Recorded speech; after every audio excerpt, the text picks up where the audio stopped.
Vous avez encore 5 minutes.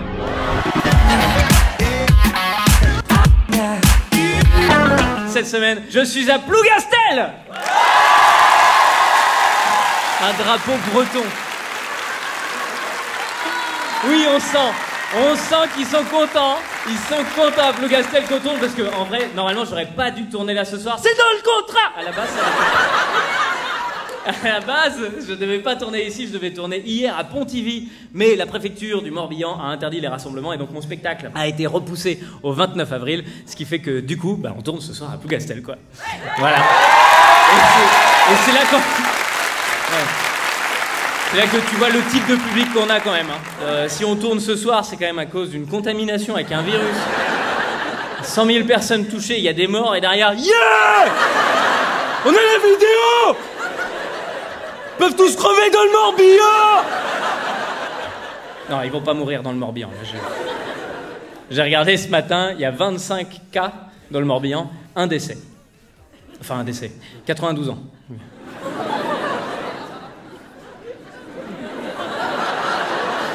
Non, mais on est très triste. On est très triste pour lui et sa famille, mais... 92 ans, quand même. C'est un gars qui a survécu à la Seconde Guerre mondiale. Tu dis, c'est déjà un miracle qu'il soit arrivé jusque-là.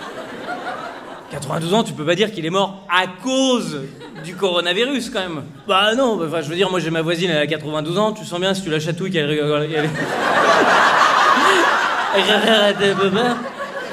Tu sens bien que si tu la chatouilles et qu'elle rigole un peu fort, elle risque une crise cardiaque, donc... 92 ans, tu peux pas parler de patients à risque. Non, c'est pas des patients à risque. Même le virus, il le dit. Trop facile. J'y vais quand même, mais trop facile. C'est pour les statistiques. C'est une blague de ce soir, hein. C'est pour ça que dans la vidéo, ça n'a aucun intérêt. Des quoi? Les statistiques, apparemment, c'est des mecs qui se branlent en comptant jusqu'à 12. Plougastel, quoi.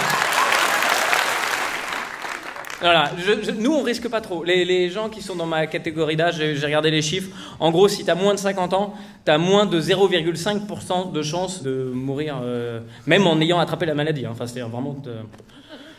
Voilà, donc non. Le vrai risque aujourd'hui avec le coronavirus, c'est pas la mort, c'est la pénurie de PQ, quoi. Ça, c'est... Vous avez vu cette vidéo? Les 3 Australiennes qui se prennent la tête, qui s'arrachent les cheveux comme ça pour essayer de choper le dernier rouleau de PQ. C'est ça qu'on est devenu?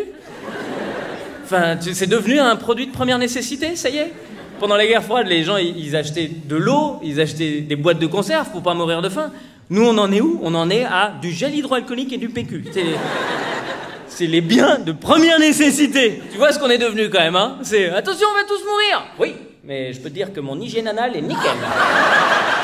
Ça pique un peu, mais c'est nickel. Je vois bien que je suis du bon côté, là. Moi, j'ai 37 ans, moins de 39 ans, c'est-à-dire que j'ai moins de 0,2% de chance, une fois que j'ai contracté le virus, de mourir de ça. Donc, il y a plus de chances que la réforme des retraites, elle passe, là. Ouais, et comme vous aimez les statistiques, je vous le dis, c'est les chiffres qui parlent. Moi, 0,2, la réforme des retraites, 49,3. Donc, tu vois que... 49,3, c'est quand même bizarre, enfin, c'est quand même un sacré hasard que le 49,3 passe pile au moment où l'alerte est passée en niveau 2 pour le coronavirus. C'est-à-dire interdiction des rassemblements de plus de 5000 personnes. Pile! Oh! Édouard Philippe, il dit, oh, le hasard du calendrier.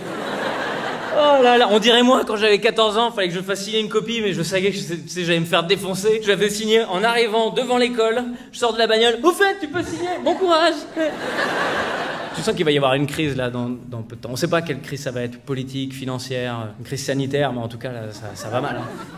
Ça va très très mal, là. Il y a 49.3, il y a le coronavirus, là, et c'est peut-être le pire là qui arrive, c'est qu'il y a Manuel Valls qui dit qu'il va revenir. Personne ne devrait avoir à vivre ça. Manuel Valls, quoi, le truc. T'as déjà ouvert un DVD, tu sais, et qu'il y a le film plastique, tu dis... Ah, c'est Manuel Valls, les gars. J'ai vu une interview de lui dans Le Monde. Il a déclaré « Je n'ai pas rompu avec la politique en France. » Et parce que la politique en France a rompu avec toi, d'accord? Tu t'es fait larguer, laisse-nous tranquille. Manuel Valls, c'est ton pote, tu sais, ça fait 3 ans qu'il a divorcé. Sa femme, elle lui parle plus, mais lui, il est là, il dit « Je vais lui donner une seconde chance. » Non! Personne te demande de seconde chance. Mais ce mec-là, mais on ne pourra jamais s'en débarrasser, je te jure. Il y a une élection en Espagne, il est là. Il y a une élection en France, il est là. Il y a possiblement une crise sanitaire, il met le pied dans la porte. Putain, mais lâche-nous, comme je suis à 2 doigts de porter plainte contre harcèlement. Enfin, tu vois, je suis à 2 doigts de porter plainte pour harcèlement. Sinon, ça n'a pas de...